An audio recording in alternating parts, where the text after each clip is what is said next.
দাদা, যেটা প্রথম আমার প্রশ্ন, টালিগঞ্জের কি বহু বছর পর ঘুম ভাঙলো? কারণ আমরা দেখলাম যে রাহুল একজন অভিনেতা, তিনি মারা গেলেন তালসারিতে, এবং বেশ কয়েকটা দিন চুপচাপ থেকে হঠাৎ করে যেন জেগে ওঠার মতন পরিস্থিতি হলো। তারা সবাই গিয়ে থানায় কমপ্লেন করলেন, এবং শুধু কলকাতায় নয়, তালসারিতে গিয়েও কিন্তু থানায় কমপ্লেন হয়েছে, এফআইআর লজ করেছে প্রসেনজিৎ চ্যাটার্জি থেকে শুরু করে সবাই।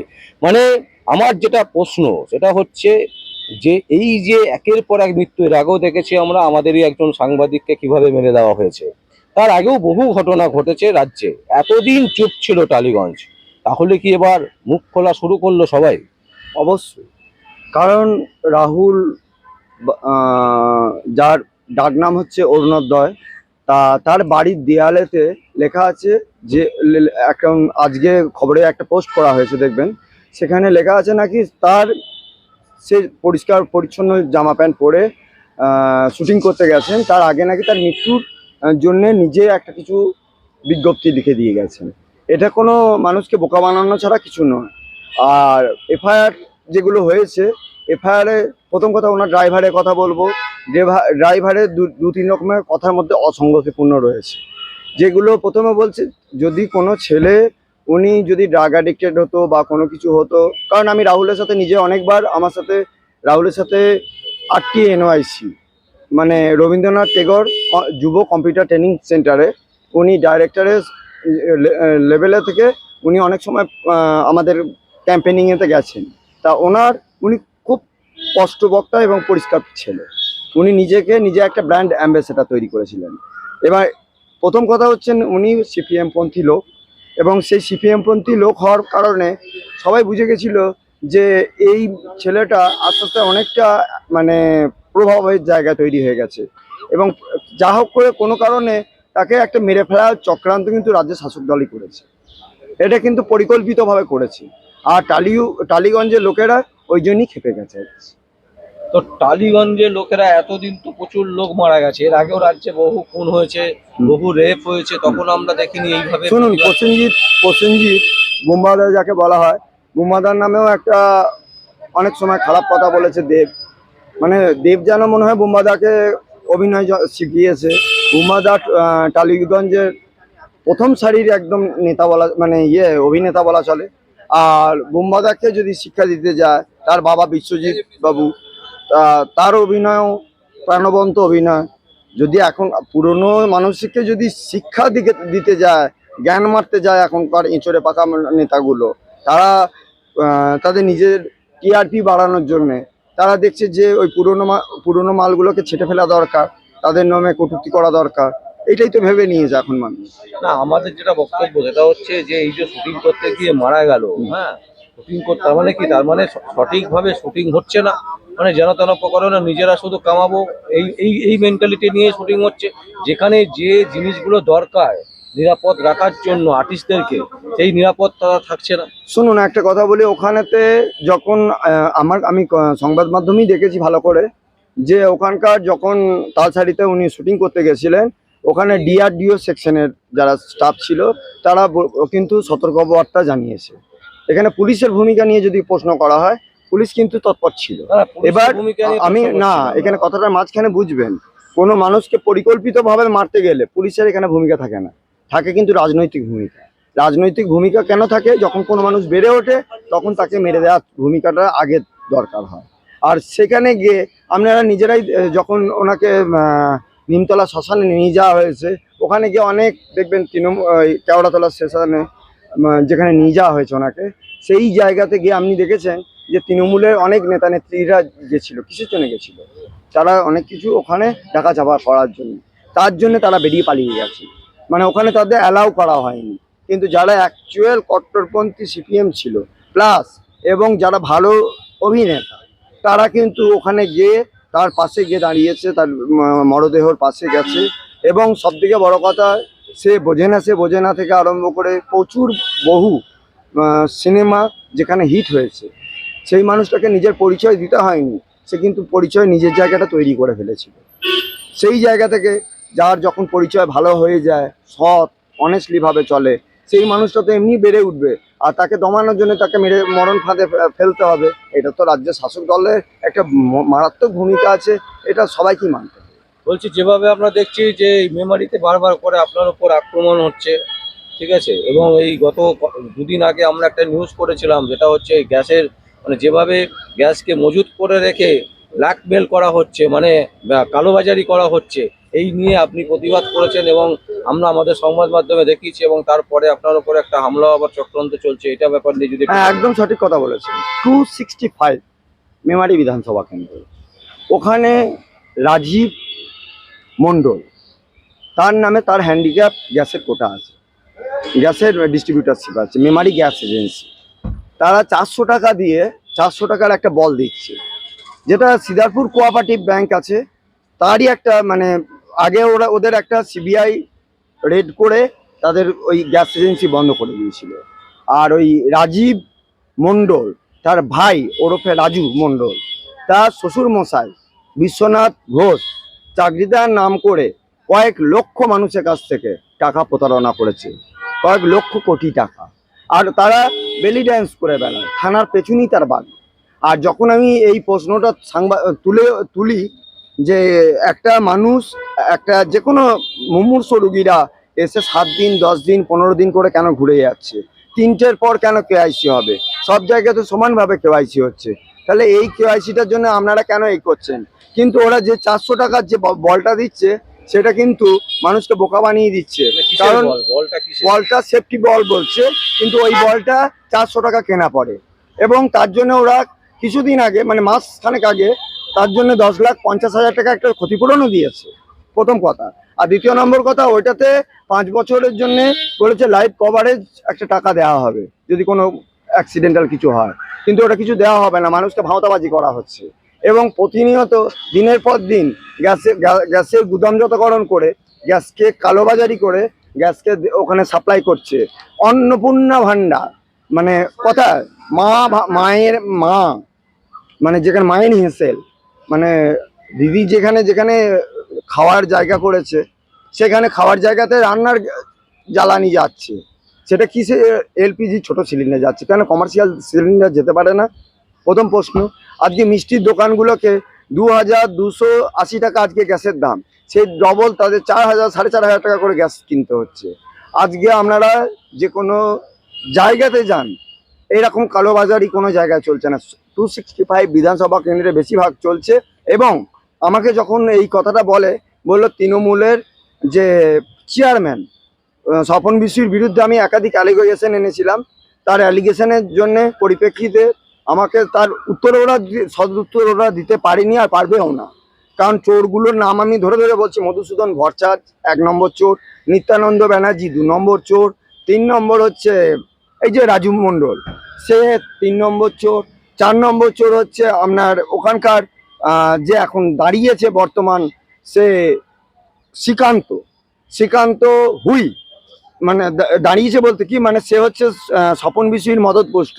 একটা গাছে ইঁচড় হয়েছে, সেগুলোকেও চুরি করে নিয়ে তারা বাজারে কালোবাজারি করে বিক্রি করে দিচ্ছে। একটা গরিব মানুষের বাড়িতে 2-4টে ইঁচড় হয়েছে, তাও চুরি করে নিচ্ছে, মানে এমন ওখানে। আর সিন্ডিকেট ক্রাইম যেটা বলে, সেটা কিন্তু মেমারিতে করছে। আর রাসবিহারী হালদার, তার বাড়ি হচ্ছে কোথায়? বর্ধমান। কেন মেমারির লোক নেই? আমি প্রথম প্রশ্ন। দ্বিতীয় নম্বর প্রশ্ন হচ্ছে, রাসবিহারী হালদার যে পরিমাণ মানে মানুষ একটা পতাকা রাস্তাঘাটে, মানে যে পরিমাণ পতাকা চারিদিকে মানে ছড়াচ্ছে, আর লাগাও ছাড়িনি যাচ্ছে, দেড় এদিকে যাচ্ছে, কিন্তু তাদের ফল কিছু পাবে না, নির্ফল জিরো। বলছি একটা অভিযোগ তুলেছিল মানব গুহ, যেটা যিনি আপনাদের ওখানে দাঁড়িয়েছেন, হ্যাঁ, মেমারিতে, তিনি বলছিলেন যে বিজেপির ব্যানার মানে পতাকাগুলোকে নামিয়ে দেওয়া হচ্ছে সরকারি যে ইয়েগুলো আছে, পিলারগুলো আছে সেখান থেকে। সঠিক কথা বলেছেন। তৃণমূলের পিলার মানে তৃণমূলের শুনুন, একটা কথা বলি, এখানে পুলিশ খুব তৎপরভাবে কাজ করছে, এসপি ডিএম খুব ভালোভাবে কাজ করছে, নির্বাচন কমিশনারে যারা রয়েছে তার মধ্যে কিছু মানে ভুঁইফোর মাল আছে, ঠিক আছে। কারণ এই ভুঁইফোর মালগুলো, তারা ধরুন ইআরও ডিপার্টমেন্টে কেউ আছে, তারা WBCS ক্যাডারে কিছু মানুষ আছে, যেমন আব্দুল মান্নান ওরফে হক। এরা তো ফোনে ফোনে আমাকে তো মারার জন্য কতজনা চেষ্টা করেছে, দ্বিতীয় তো কম চেষ্টা করেনি। কারণ আমি সত্যি কথাটা তুলে ধরি। সেই সত্যি কথাটা যেদিন বলেছি আলুর দাম, দেখুন আলুর দাম নেই সত্যি করে। ওখানে হিন্দু মুসলিম সম্প্রদায়ের মধ্যে দাম মানে সাম্প্রদায়িক দাঙ্গা লাগাবার জন্য উঠে পড়ে লেগেছে কে? রাসবিহারী হালদার। সে প্রতিনিয়ত দেখুন এই পবিত্র রমজান মাস গেল, সেই রমজান মাসেতে মানুষকে একটা ভুয়ো প্রতিশ্রুতি গ্যাসের দাম নিয়ে মানে আকাশ ছোঁয়া দাম, যেটা যে গ্যাসটা আমাদের নর্মাল 940 টাকা কেনা পড়ে, আর উজ্জ্বলা যে গ্যাসটা সেই গ্যাসের সাবসিডি সব টাকাটাই ওখানে চলে যাচ্ছে রাজ্য সরকারের কোষাগারে, এবং ওদের টোটো অটো মানে যে গাড়িগুলো আছে না প্রচারের পেছনে লাগিয়ে দিচ্ছে। আর মানব গ্রহ সত্যি করে ওদের ওই কাটমানি খাওয়ার লোক নয়। মানব গ্রহ মেমারি 1 নম্বর ওয়ার্ডের বাসিন্দা, মেমারি 265 বিধানসভা, এবং মানব গ্রহ এখানকার থেকেই পড়াশুনো করে উঠেছে। মানব গ্রহ একটা কথাও মিথ্যা কথা বলেনি। আর মানব গ্রহকে যেখানেই দেয়াল লিখতে যাচ্ছে তার উপরে ওরা একটা করে কালো লেপন লিখে দিয়ে এসছে। আর যারা ওই রাসবিহারী হালদারের হাত পাত ধরে আছে না, তাদের মধ্যে অনেকেই না বেশিরভাগই চোর। কারণ চোর চোর চোর বলছে না, এখন ওরা ওই নচিকেতা একটা গান গেয়েছিল, আমিও তো চোর, মানে ওই ধর্ণা মঞ্চে ওরা একটা চোর গান গেয়েছিল, তাতেও বলেছিল আমিও তো চোর। তাহলে এখানে বোঝা যাচ্ছে যে নিচুতলা থেকে উঁচুতলা প্রত্যেকে হেডার টু হুডার, পঞ্চায়েত প্রধান, পঞ্চায়েত সদস্য, একটা যদি এসআইআর এর কোনো ডকুমেন্টস দরকার হচ্ছে সেখানে বলছে আমি এটা করতে পারবো না, কোর্টে চলে যাও, এফিডেভিট করতে হবে, এ করতে হবে, তা করতে হবে, কাটমানি খেয়ে নিচ্ছে। আর সব থেকে বড় কথা হচ্ছে ওখানে আম বলে একটা কোম্পানি আছে, আম, তার নাম হচ্ছে মহিরুদ্দিন নাম। সে কাঁঠালগাছিতে বসবাস করে, আর ও সবেতেই কমিশন খায়, কমিশন ছাড়া ওরা আর কিছু চায় না। আর দেবীদাস মুখার্জি, এরা হচ্ছে মধুসূদন ভট্টাচার্যের ডান হাত, বাঁ হাত, মানে অজুহাত, মানে আর আব্দুল হামিদ কারিগর। এরা যেখানেই কেসের ব্যাপারে যায় না, সেখানে গিয়েই মানুষের কাছে আগে গিয়ে কমিশন ছাড়া কিছু বোঝে না। ডাক্তার বিমানকান্তি রায়ের কাছে নাম লেখাতে গেলে ওরা নিয়ে গিয়ে ঠিক লিখে দিয়ে চলে আসবে, দিয়ে পেশেন্টের কাছে গিয়ে বলবে আমাকে 2000 টাকা দাও, আমি তোমার নামটা লিখিয়ে দিয়েছি। আমাকে 265 বিধানসভার আমি জিও অফিসে আমি নিজে গেছি, সেই টাইমে পুলিশ আমায় রেস্কিউ করেছে।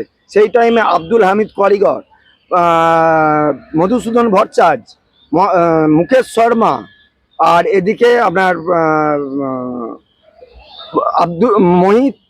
মহিরুদ্দিন, এরা পরিকল্পিতভাবে আমাকে ডায়ার সিকোয়েন্সে মারতে চেয়েছে। কেননা আমি তথ্য প্রমাণ সব সময় রেখে দিই, আর তথ্য প্রমাণ এক জায়গায় না, আমি মিডিয়া সেলকে পর্যন্ত দিয়ে দিই। এবং ওদের কেস মেটানোর জন্য আমি নিজে 45,000 টাকা দিয়েছি, কিন্তু ওরা প্রতিক্ষেপে বলছে এখানে টাকা পাচ্ছি না, ওখানে টাকা পাচ্ছি না। সেই টাকাগুলো কিন্তু ওরা বিরোধী দলের কাছে, মানে বিরোধী দল বলতে কি, যাদের বিরুদ্ধে কেস করা হচ্ছে তাদের কাছে, তাদেরও ধরুন ওনার নিজেরই কাকা, তার জমি জায়গার দলিল পর্চা পর্যন্ত তারা নিজেরা লিখে নিচ্ছে, দিয়ে লিখে নিয়ে আবার লোন করে নিচ্ছে। এবং প্রত্যেক আইনজীবী ফেক, প্রত্যেক বিচারক ফেক, আর ওরাই সব ওদের অনেক রকম ভেক।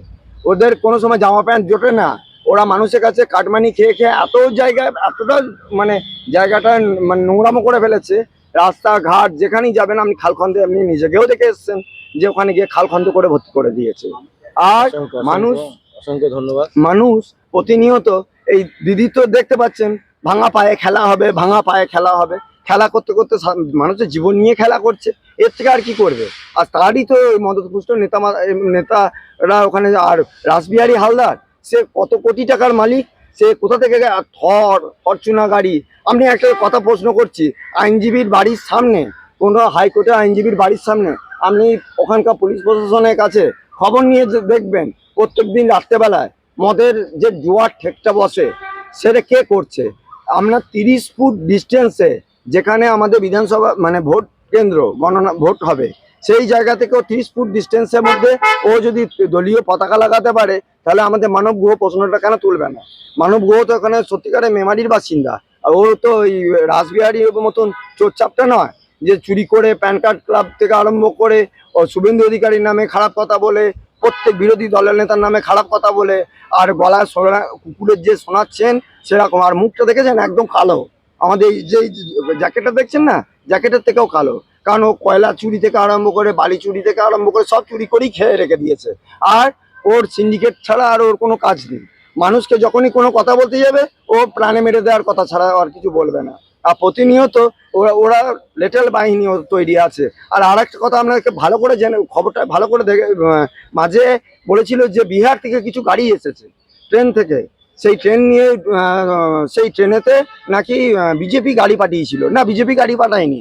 এখন দেখা যাচ্ছে যে যে 265 বিধানসভা কেন্দ্র এবং বর্ধমান বিধানসভা কেন্দ্রেতে যে গাড়িগুলো ঢুকেছে সবগুলি তৃণমূলের আশ্রিত গুন্ডা বাহিনী থেকে গাড়িগুলো ঢুকেছে। তাদের কাছে সশস্ত্র মজুদ আর্মসও পর্যন্ত আছে এবং তারা লেটেল বাহিনীগুলোকে তৈরি করেছে এবং বেপরোয়া গাড়ি চালাচ্ছে। টোটোর পরিমাণ, টোটো থেকে কাটমানি খাচ্ছে। আর মানুষকে দেবাশিস করলে তার মাঝখানে আরেকজন আছে, দেবাশিস করলে সে STC computer training centre. STC computer training centre মানে সেক্সুয়াল ট্রেনিং সেন্টার, কেননা ওখানে মেয়েদের শিক্ষা কেন্দ্র হয় না। দেবাশিস কোলে তার আগে পরিচয়টা জানা দরকার।